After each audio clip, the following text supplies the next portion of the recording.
Cynical and desensitized to her parents fighting, it is ironically a huge public fight by her parents that makes another child break down and confess to cheating off Maureen's test and revealing to them the depth of her intelligence. Holy crap, that is a lot of characterization. And I didn't even get into the finer details of the plot, like Sue inventing the salad spinner, Frank's vending machine job, or his impressively layered and complex friendship/rivalry/feud with his old boss. None of the central... Shit. I'm gonna have to change the title of this show, aren't I? Fuck.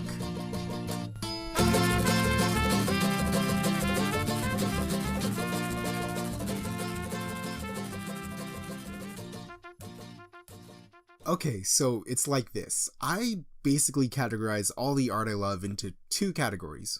Art that's changed me by connecting me to others, and art I love because it makes me feel connected to myself. And people watching is so far into the second category, it defines the genre. People watching is kind of hard to explain. It's an animated anthology series that revolves around several recurring characters without a specific protagonist on the whole, with each episode following a general theme, but most of them fitting under the vague idea of what it means to be human. If that didn't make any sense, yeah, people watching isn't really a cohesive experience. I mean, you can totally watch all 10 episodes in one sitting, I do it all the time, and you will pick up on some details of one episode that informs another episode, but the show works best on an individual episode by episode level, which is to say, yeah, there is continuity for those paying attention, sweet, glorious continuity, but that's not the point or focus or even really necessary, I would argue. The goal of the show isn't to develop interesting characters. It does, by the way, but people watching is more interested in its themes than its characters. Themes like depression and honesty and dating. The characters are there, and they are fun and interesting for those who care about that kind of thing, but they're mainly used as a mouthpiece for the creator, Winston Roundtree, to voice their thoughts and opinions.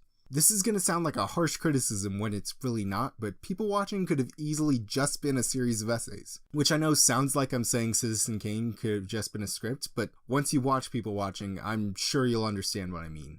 Did I mention that People Watching is a web series on YouTube? Because People Watching is a web series on YouTube. Link in the description, go watch it. Anyways, the rest of that sentence was that People Watching's endless monologues didn't have to be told within the context of somebody's life, but they gain endless personality because they are.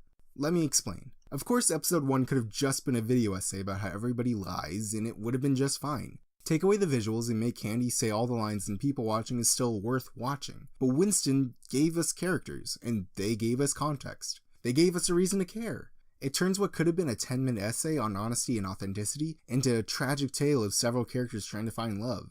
Some of those characters succeed and some fail, but I feel like the most important detail there is characters.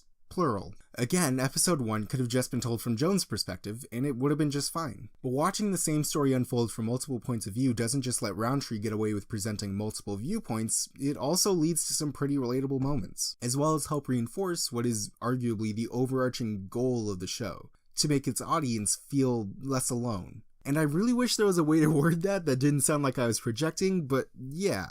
People Watching is constantly presenting a wide array of characters from genius strippers to trans coffee servers, and while each of them very much are individuals, a lot of them have more in common than they think.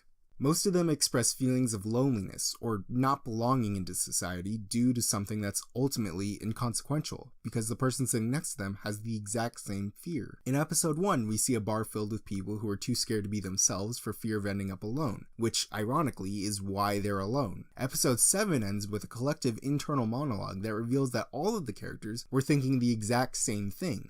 I'd like to talk to them, but I don't want to get rejected. And episode 2 is all about the idea that we would feel better about our problems if we knew we weren't the only ones going through them. And speaking from personal experience, one of the reasons I feel such a strong connection to this show is because it made me feel less alone at a time in my life that I really needed to feel less alone. I love the art style, all the attention to detail, and I love the way some of the characters are so relatable they might as well be quoting me directly. Fuck Star Wars! God, I'm a monster! And when you factor in all the background gags, it's clear to see that a lot of passion went into making it. This series has been so influential in my life. I genuinely have fake memories of watching it in high school. And honestly, it's pretty hard to imagine that it came out only a little over a year ago. Supposedly, we are getting a season 2 even though the Indiegogo campaign only hit 48%. But that was before Cracked, the channel that published People Watching, went completely dark after they released a video claiming that the Muppets did 9/11, and I'm just gonna let that sentence breathe for a second. Yep, those were real words I just said. Point is, I don't know if we're getting a second season, so yeah, go enjoy the one we've got. Again, link in the description. And hey, if you like this video and you want to see more, let me know by leaving a like and subscribing, because that's all I really care about anymore. My name's not important.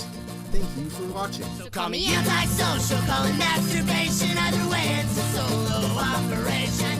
I'm just far more comfortable.